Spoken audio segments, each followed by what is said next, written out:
Hi, and thank you again for clicking on this video and welcome back. So we have this amazing list of things we want to go through. And so the one that we're going through, one of the subjects for today's recording is going to be, is cochlear implants considered brain surgery? And so who better to answer that question than our expert, Dr. Christy Moore of Sonora Hearing Care in Tucson, Arizona.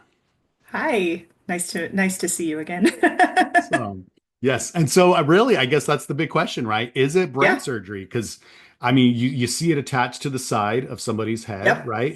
exactly. And I'm always amazed when you're telling me about this technology, but is it an invasive, brain surgery? Because when I think of brain surgery, I think it's very invasive, right?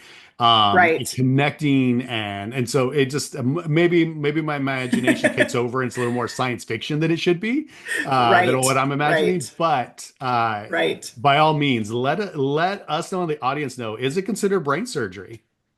It is not considered brain surgery, although it is very in close proximity to the brain. It is not considered a brain surgery. It is a very invasive surgery in that it is major surgery. So they are, opening up the scalp, you might say, and they are drilling a hole into the skull near where the inner ear is going to be and threading an electrode into the inner ear, but it is not going anywhere near the brain. So it's more of a head surgery, you might say, than actual brain surgery. As a concerned individual saying, hey, is this Yep. right for me? Yes. How invasive is this? Like because again, when I think of it, I'm going, oh my gosh, they are going in and drilling a hole Yes. in my head. But Head. can Right. you elaborate on that? Absolutely, because it's a question I get all the time. So we do a lot of cochlear implant, recommendations in my clinic. That's one of the things we're always looking at when we have a person with hearing loss, and especially a person that has a more severe hearing loss, and finding out that hearing aids are giving them limited benefit. And so if they meet a certain criteria, they have to have a certain amount of hearing loss. We look at the audiograms. So if they have a pure tone average, which is looking at 500 hertz, 1000 hertz, 2000 hertz, if that average is 60 decibels or greater, then they meet the first criteria of being a cochlear implant candidate. If they have speech understanding ability on a standardized word test that is 60% or less in either or both ears, they also meet that criteria to move forward to having a cochlear implant candidacy. So when I have a person that meets that criteria, then I start having that conversation with them about cochlear implant. And I often get that question a lot of, oh, I don't want something, I don't want a surgery, I don't want a brain surgery, I don't want a surgery on my head. So we talk a little bit about that. So it is a major surgery, and we always say it's a major surgery. However, it's gotten really precise. It's gotten a lot better over the decades that it's been around. It used to be, 8, 9 hour surgery, and it was a major thing, and you were in the hospital for a couple of days. Now the surgery from start to finish, and that's the prep time to recovery, is roughly about 2 hours. Wow. So, and it's out of patient. So it's done at one of our local hospitals, but it's on an outpatient basis. So you come in um, minding that you have no other further complications or no reason that you would need to stay in the hospital, you are able to go home that same day to recover in home. And that's really nice because a lot of people would prefer, I think, to recover at home. Um, but the process itself is yes, the surgeon goes in, he makes an incision on the scalp behind the ear and lays over that flap of skin. And then from there, he's going to drill a small hole through the skull and insert this electrode, which has all these little endings on it, which gets inserted into the inner ear. And that is what actually makes contact with the nerve endings in the ear and sends that information to the brain. Once that's done, then they close everything up, put the skin flap back in, do stitches, all that kind of stuff, and then you're in recovery. So the surgery itself, yes, is a major surgery, just like any type of surgery where they're cutting into your body. You do have a recovery time. You do have things that you can and can't do for a certain number of weeks after that surgery, but it is not considered a brain surgery. Allowing my overactive imagination to Yeah. grow here and go like you're Yep. drilling a hole, but let's bring me down to reality. How big is Yeah. this drill? It's really, really tiny. So it's a very, very, like we're talking probably milliliters, millimeters tiny, right? Just enough to insert a very thin electrode through that. And then there's a place where they make a little sort of a well in the skull where the power source is going to go. So that's the internal power source. Kind of similar to like when someone has a pacemaker, they have a part that goes under their chest, under the Mhm. muscle. This is a lot smaller than that, but it's kind of a similar thing. So that's attached to the electrode. That's what supplies the power for this device. There's a magnet attached to it, which goes again under that flap of skin and the skull and the scalp. And so that is what is then in the internal part of that. And that's what goes under the muscle and the scalp of the head. Interesting, interesting. So you mentioned it's the power source. So is the power source in the flap, like attached, Mhm. or is it in the device itself, or is it kind It's of in kind of both. It's a device itself. So it's got this little tiny device that is real flat, real small. It's got a magnet in it, and then the electrode is attached to it. And so that's what gives it a power source once that is inserted into the well of the skull underneath the scalp. And then that's what generates the power of the device once we attach an external part to it, which comes a few weeks after that surgery is over. so? And you kind of mentioned the pacemaker, right? So I know like with pacemakers, um, they're supposed to last a long time, but for some Yep. individuals, right, when they can run down those batteries faster Yep. Yep. than what is estimated. What is the Right. battery life, then that life expectancy on the device has been implanted? It's years. In fact, I'm trying to think. I don't think I know of many individuals that have ever had to go and have a revision type surgery because the internal device battery failed. They pretty much are able to, once they implant that, that internal device can usually stay in that person's body for the rest of their life, which is really nice. So Wow. there are some things that can happen. You can have migration of the internal device sometimes. You can have a failure due to some other things, but that is very, very rare. So the likelihood that once you get implanted with this internal device, it's going to be there until you're not alive anymore, basically. Wow. So Yeah. Good, good. Excellent. yep, So and really it's that tier, right? Where and I guess this always brings us back to that conversation that we've had in the past with that you are it's you guys are customer service based, you get the expertise, you get the gradual going, hey, this is how we're going to set up your hearing aid. So right yep, when you need the minimal amount, but as you're aging and your hearing is decreasing, you're able to increase the way that this hearing aid is able to gather that information, right? And going, okay, this is how we're going to yep, adjust you because you need more. So would this be considered that obviously that next step, right? Is where yes, you're no longer okay. And how does it work yep, for individuals? Because and I'll be honest, I think I notice it more on kids that have it, yeah, right? Because it's a yeah, pretty large device. How does yeah. it work for like young kids and adults who are who have them? I mean, how did the testing go? How do you guys come to this conclusion? Do you guys try hearing aids? Kind of, I guess, educate me Yeah. on that. Yeah, absolutely. So, I'll be the first to say I don't work with a lot of pediatric Mhm. patients that have cochlear implants, but I've got a lot of wonderful colleagues that do. But there are some criteria that are different for pediatric patients than there are for adult patients that are qualifying for cochlear implants.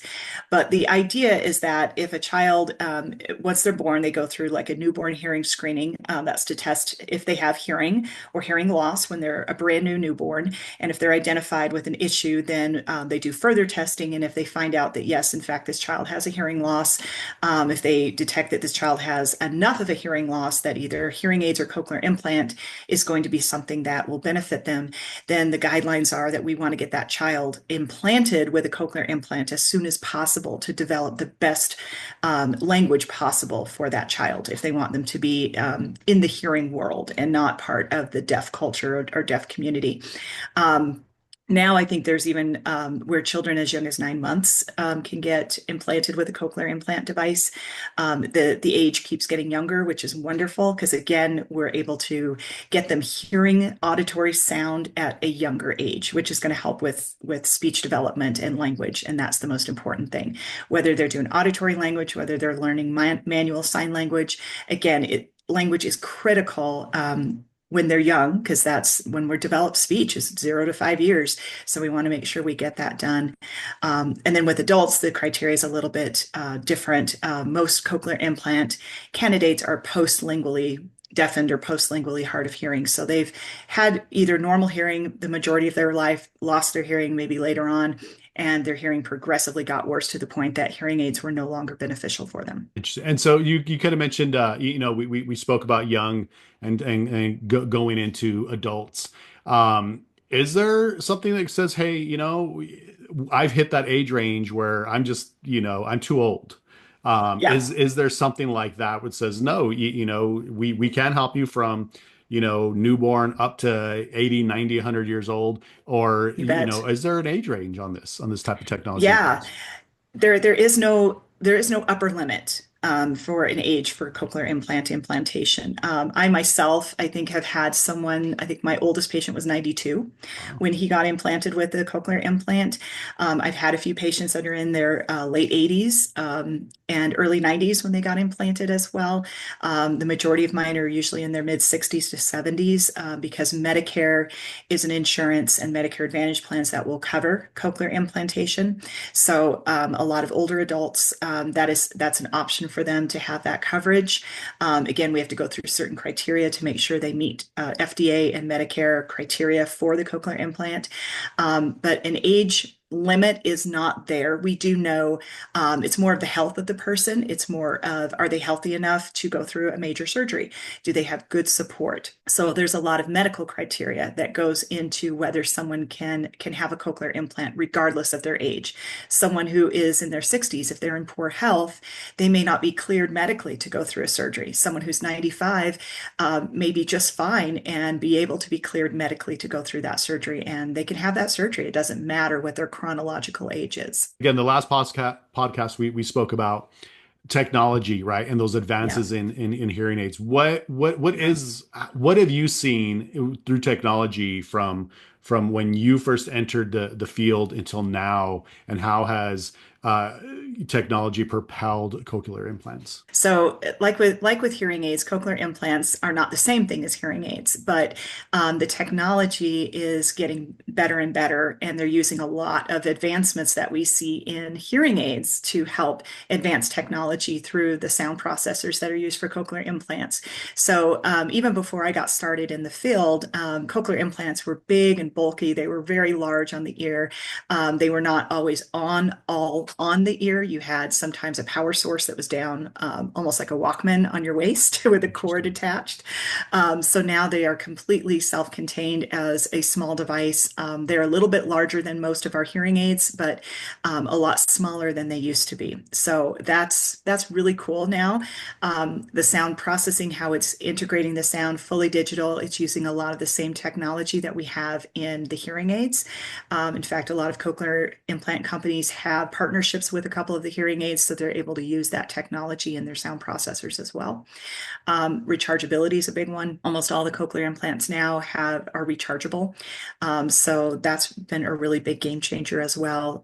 Speech and noise enhancement, noise reduction, all of those things have been just huge impacts in being able to make sound more realistic, make it sound better, and not so artificial over time. I was going to ask a question, and I think you just kind of solidified that question as when you said it doesn't sound artificial.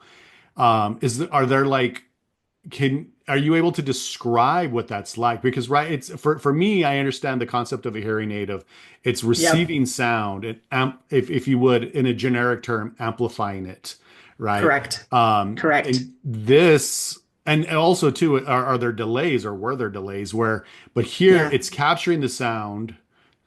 Is this capturing the sound, sending it to your brain, and then from your brain to your ear? It's kind of yes and no. But it's a very fast process.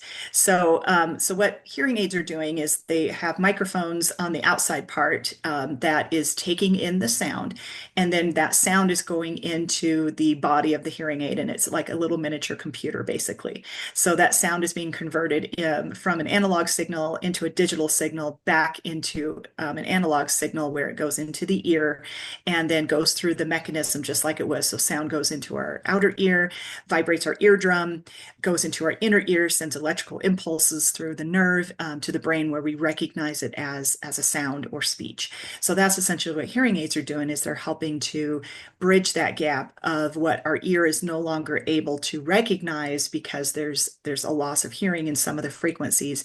It's amplifying or trying to make those hair cells work a little bit quicker, a little bit faster, or utilizing hair cells that are not damaged to help override that. So that's kind of what a hearing aid is doing. That being said, there's always going to be a sound quality that most people report, usually as kind of a tinny sound quality.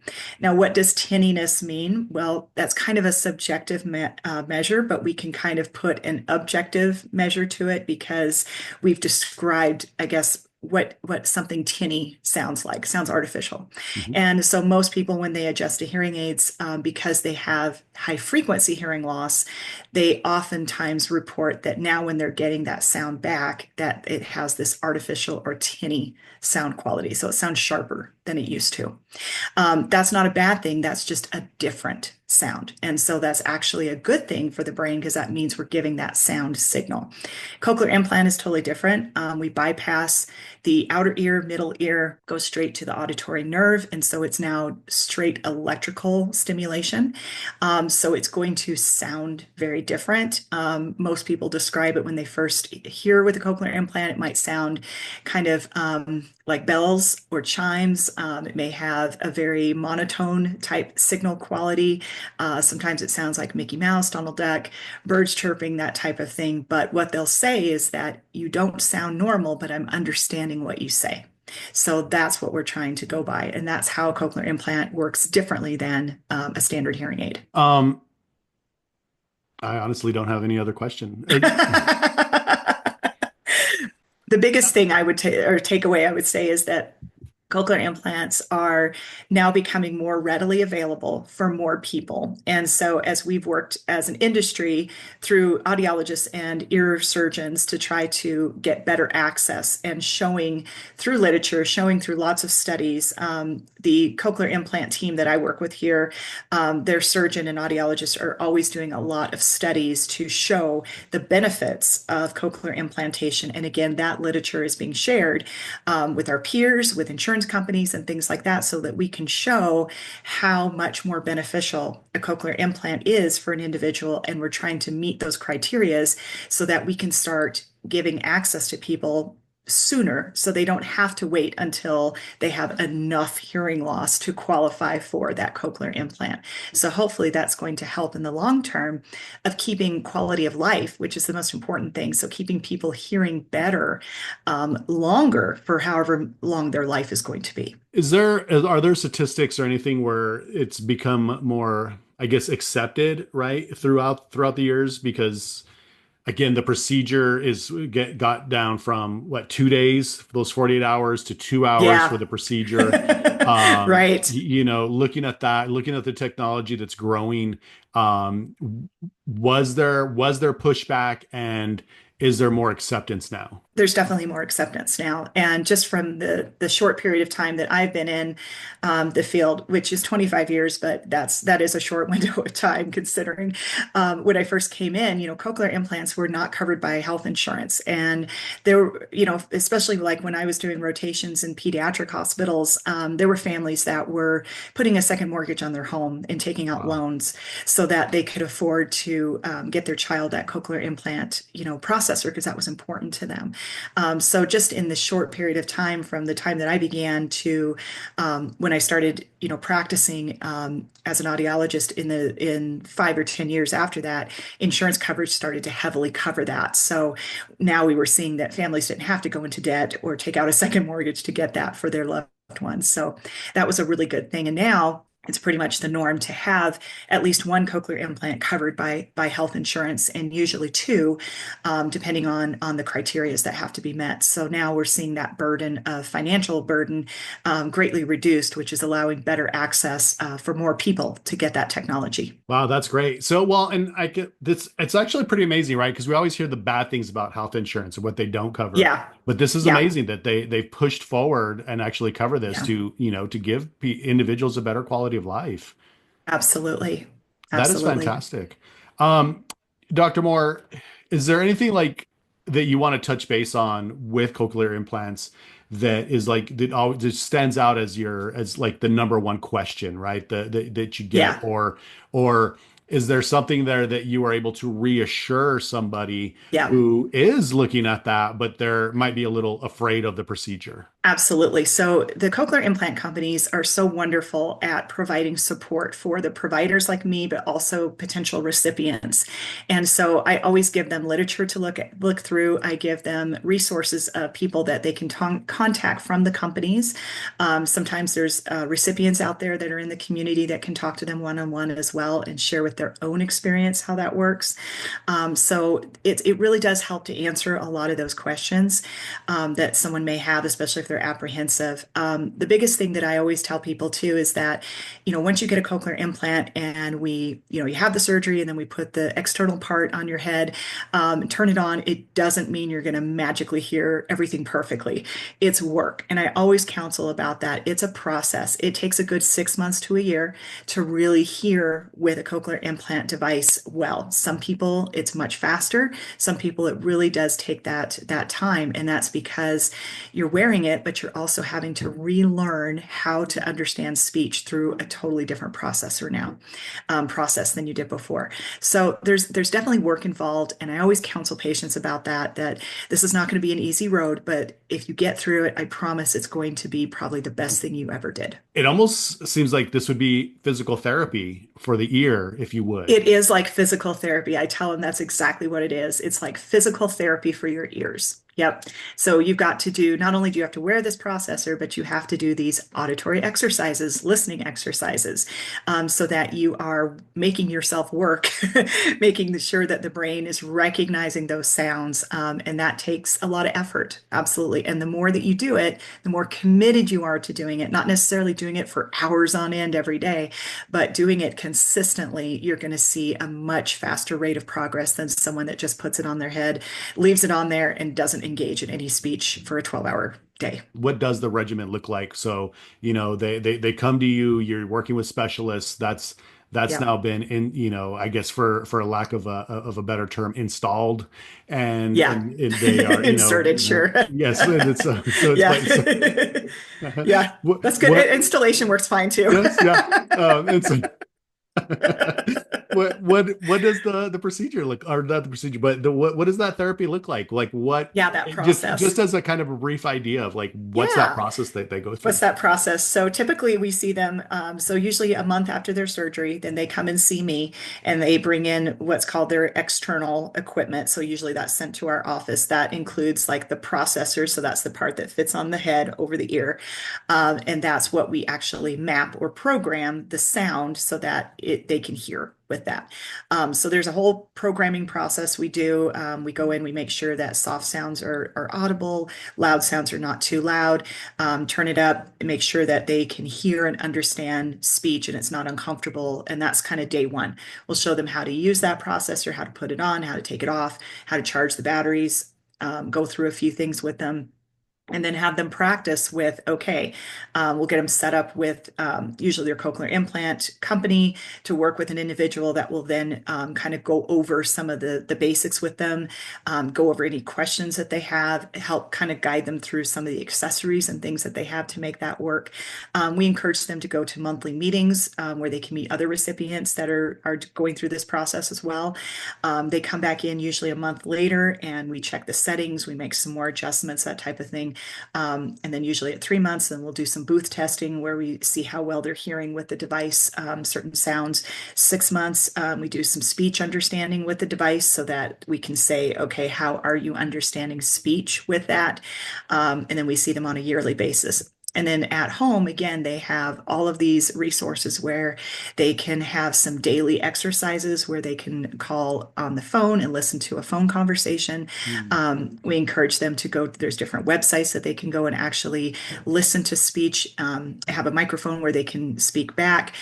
We tell them to, get out some flashcards and just like with phonics, practice with sounds. So there's a lot of things that they can do daily to help with that process, in addition to what we're doing as far as doing our objective testing and measures as well. That is amazing. That is amazing. Yeah, just ear therapy or hearing therapy. That Hearing is therapy. Yeah, it yeah, really is hearing therapy. Absolutely. that That's is what we call fantastic. Yes. it. And so because we know it's a device and it's magnet, I'm assuming it is to be removed at night.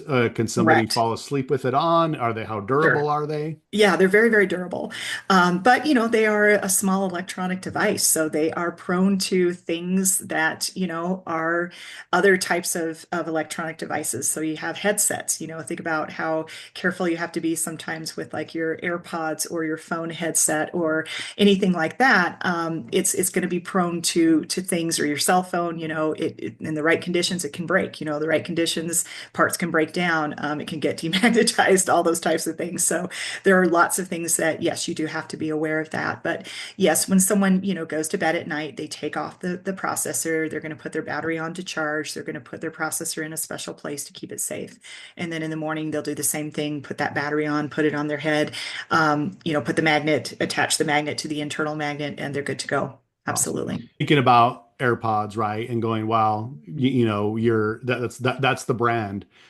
Yeah. Cochlear implants. Are there different brands? Is it Hmm. you're, I hate to use the word, you're kind of stuck with it because you went through that surgery, but you're not happy with it? Yep. Like, is the magnet itself and the procedure a government standard, but maybe you can use different devices if one company, goes away or something? So Right. kind of if you could Right. elaborate. Yeah, that's a great question. So there are essentially three companies in the United States that are FDA approved for cochlear implants. And so those companies are like Cochlear Americas, Advanced Bionics, MED-EL. So we work with a couple of those three. And so yes, part of it is once you decide on the manufacturer, then that is the manufacturer you're going to have for the rest of your life. Because the internal part is very manufacturer specific. So Okay. every manufacturer develops their own internal hardware. Every manufacturer develops their own external hardware. And so once you have an electrode from this company, that electrode only works with that company's outside part as well. Interesting. Good to know. So, Good to yep, know. yep, exactly.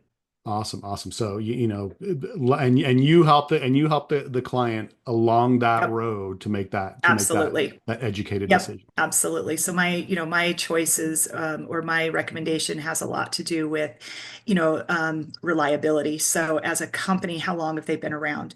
What is their reliability with their implants? What's their percentage of failures that they might have had in the existence of time that they're around? How have those failures been addressed if they are? And then what is the support? So for me as a provider, what is the support that I get from the company? What is the support that the recipient is going to get from the company as well? So that kind of helps us. What is their access to working with phones and computers and other things that may make their life more important as well? What's the software like? All of that. So those are pretty important things that I look for recommending the proper, cochlear implant company as well. That is great. Okay, well, Dr. Moore, we are almost out of time. So if you can Okay. just, let people know how they can find you and what's the Yep. best way they can continue this conversation about cochlear implants with you. Absolutely. So we're located, Sonora Hearing Care. We're located in Tucson, Arizona. And you can reach us on our website at sonorahearingcaretucson.com. We also have Facebook, LinkedIn, Instagram, Twitter, all of those. So you can find us on all the socials as well.